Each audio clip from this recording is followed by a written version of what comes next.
Yeah. Well, it's a hot issue, and I'm getting hot about it, too. This is good. We're all hot at the same time. We should do something about it. I mean, our schools aren't safe. Welcome to Watch Mojo, and today we're counting down our picks for the top 10 times It's Always Sunny tackled serious issues. I recognize that, Charlie, but in this country, we have to understand that it is a sensitive issue. I don't understand how the U.S. economy works, much less some sort of a self-sustaining one. Maybe it's time to make a change.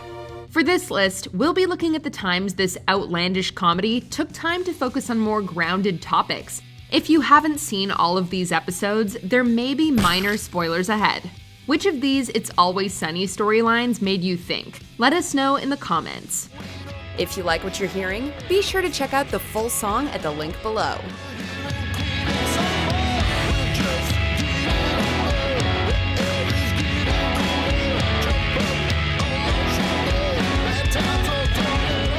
Number 10. Reproductive rights.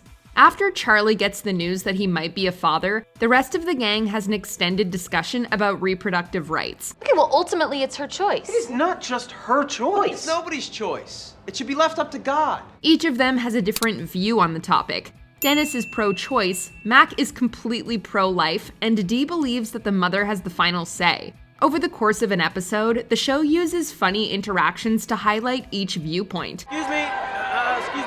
Yeah, can I get by here? Thanks.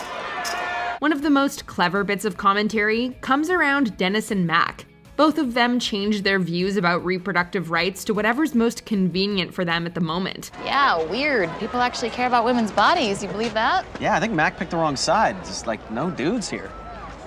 Gross. As they struggle to choose their sides, the show is careful not to side with any one group in this debate. Megan, wait. Stop talking to me. No, listen, I just think our situation is different. Number 9. Welfare. Once it runs out, we're gonna go on welfare, dude. Welfare? Mm-hmm. You guys can't go on welfare. Oh, really? It's reserved for people who need it, you know? When Frank took over as head of Patty's Pub, Dennis and Dee quit their jobs at the bar and attempted to go on welfare. But the siblings learn that signing up for financial assistance isn't easy. While they make increasingly worse decisions to get government aid, Frank discovers a welfare program that allows him to hire workers while not paying them a cent. Why don't you read up on some of the program's stipulations? Ooh, that's big. The Facebook? No. Rules and regulations. He immediately takes advantage of his new hires and treats them horribly. In both plot lines, people abuse or attempt to misuse the welfare system when they don't need to. The episode also uses absurd scenarios to show how badly people getting aid can be treated by those who aren't in the program. How'd you end up on welfare? Well, it's a vicious cycle, Mr. Frank. I mean, one cannot support a family on a minimum wage position. Number 8. Tough times in the economy. Since Frank is the richest person at Patty's, the rest of the gang often rely on him to bail them out of financial hardship. So when he suddenly loses his wealth, it has a ripple effect. You two have no idea how serious this is. I can't bail you out anymore.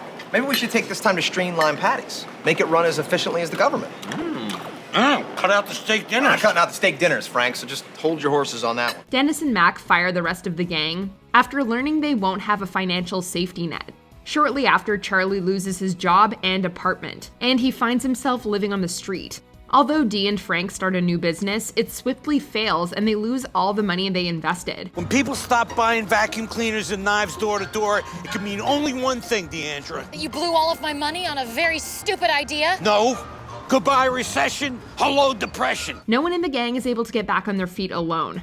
Their struggles may feel very real for anyone who's fallen on hard times due to the economy taking an unexpected downturn. Times are tough. Yeah, you'll bounce back, buddy. Yeah. Oh, come on, man. Well, can I at least live with you guys? Number 7. Mental illness.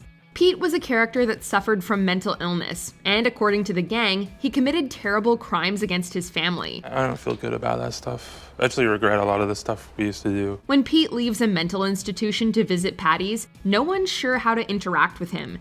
It's only after the gang spends time scheming behind his back to help him that Pete reveals that the rumors about him hurting his family were false. Yeah, except none of it was true. And then the more people spread it around, the more afraid people were of me. Well, wait a second. Then why'd you get sent to a mental institution? Social anxiety disorder mixed with depression. After he went to an institution because of an anxiety disorder, people made up stories and treated him poorly. This is echoed when Frank is harassed by an old psychologist. In between these scenes, we get discussions of how society treats people with mental illness. Through Pete and Frank's eyes, the episode shows how difficult it can be to overcome certain stigmas. That's why I wanted to reconnect with you guys, because, you know, a lot of people, they can't deal with that kind of stuff, but you always like me, so I figured you guys could help me cope with it. Number 6, depression. All the guys in the gang relentlessly make fun of Dee, but when she starts insulting herself and neglecting to take care of herself, the boys take notice. Stop whatever this is. I don't like it. I'm sorry, you guys, I'm sorry. Don't apologize. That's just sad. Fight back at us. What's the point? The joke's always on me, all right? I get it. Most of the gang pushes Dee to focus on her dream career in comedy to uplift her spirits. After she starts getting positive feedback, it's revealed her recent career success was part of an elaborate prank. What is going on? We got you, D! We tricked you! We set the whole thing up! Yeah. None of that was real! All of these people are actors. While most of the gang helped play this huge joke on Dee, the episode still addresses the serious topic of depression. The gang changes their behavior towards Dee when they see her going down a dark path. Although their methods were definitely messed up, their hearts were relatively in the right place. Alright, so we got D back. Number 5, marriage equality.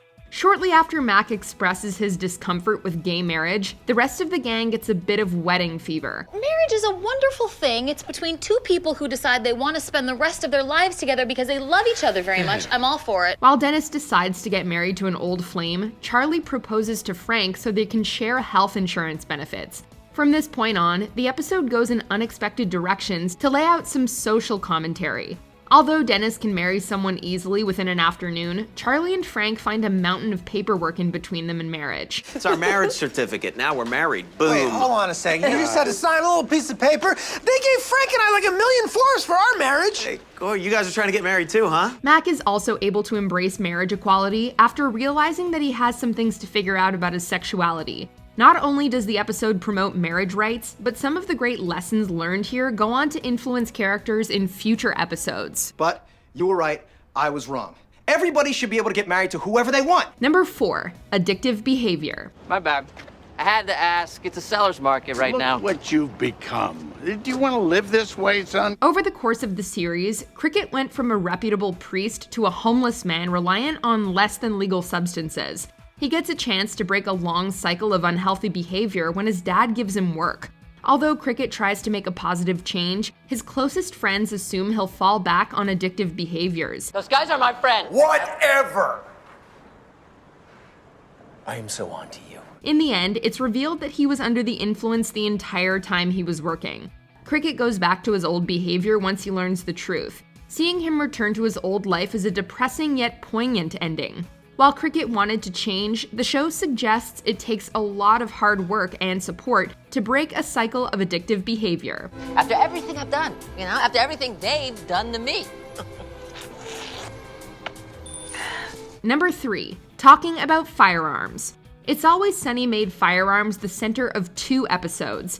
In Season 1's Gun Fever, the gang debates whether they should buy a gun in the wake of a robbery. Let's go get that gun. Whoa, hey, no. Guns are not a good idea, right? They're dangerous, someone's gonna get hurt. Yeah, Mac, no guns. Guys, somebody stole our safe, right? Am I crazy? We need to be able to protect ourselves in case something like this happens again. During Season 9, the crew argued over whether there should be more or less firearms on the streets. There are too many guns on the streets as it is. Guns off the streets is what we need. Way too easy for anybody to just walk into a store and get a gun. No, it's not. It's getting harder and harder. The government's trying to take our guns away. It's way harder than you think. Both episodes try to present every side of these serious issues in full. Through a series of outrageous situations, they also discuss the presence of guns in schools, firearm profiteering, and access to weapons. The show leaves many questions around the gun debate open-ended in both episodes. But It's Always Sunny makes it clear that issues around firearms are worth talking about. I bought a stake in Gunther's Guns. I got everybody angry and scared. They bought the guns. I made a fortune. Oh my God, this is crazy. Number 2, stereotyping and racism. A bolt of lightning somehow causes the 5 white members of the main cast to appear African American to everyone they meet. It also causes them to randomly break out into song. I wonder why we're singing every word that we say. As they all explore their neighborhood and their altered identities, they learn a lot of lessons about stereotyping and racism. The episode's heaviest scene comes when Charlie has a violent encounter with police that is reminiscent of an unfortunately high number of real-life incidents. Since the story is revealed to have all been a dream, the gang didn't take any lessons from this experience. Does this mean you didn't learn your lesson? What in the hell is he talking about? Learn a lesson from your dream? How would that work? However, the episode can still serve as memorable and striking commentary about racial issues in America to anyone who watches it. Maybe that's the lesson here. Things are not always that clear. Well, that's definitely true. We have a lot in common, but too much of it is fear. Before we continue, be sure to subscribe to our channel and ring the bell to get notified about our latest videos. You have the option to be notified for occasional videos or all of them. If you're on your phone, make sure you go into your settings and switch on notifications. Number 1. LGBTQ+ acceptance. And I put your dad in the front row. All right, I just don't know if I can do this, Frank. Mac, I don't get it, and I may never get it. But I do know you gotta do this. Although Mac came out as a gay man to his friends, he struggled to express his identity to his dad. With some encouragement from Frank, he decides to show his imprisoned father and an audience of other prisoners who he really is. Dad, I'm gay. Mac and a dancer create a moving routine that expresses his journey to accepting his sexuality. Unfortunately, his father walks away in the middle of the performance, but Frank and the audience stay glued to the movement to the end. It's okay. It's okay. It's okay. Instead of adding a punchline at the end of Mac's performance, the show focuses on the audience's applause and Frank's teary eyes. It was a stunning way to close the episode's discussion about LGBTQ+ acceptance. Oh my God. I get it. Do you agree with our picks? Let us know in the comments. And hey, if you're a fan of the song playing right now, be sure to check out the music video for it right here.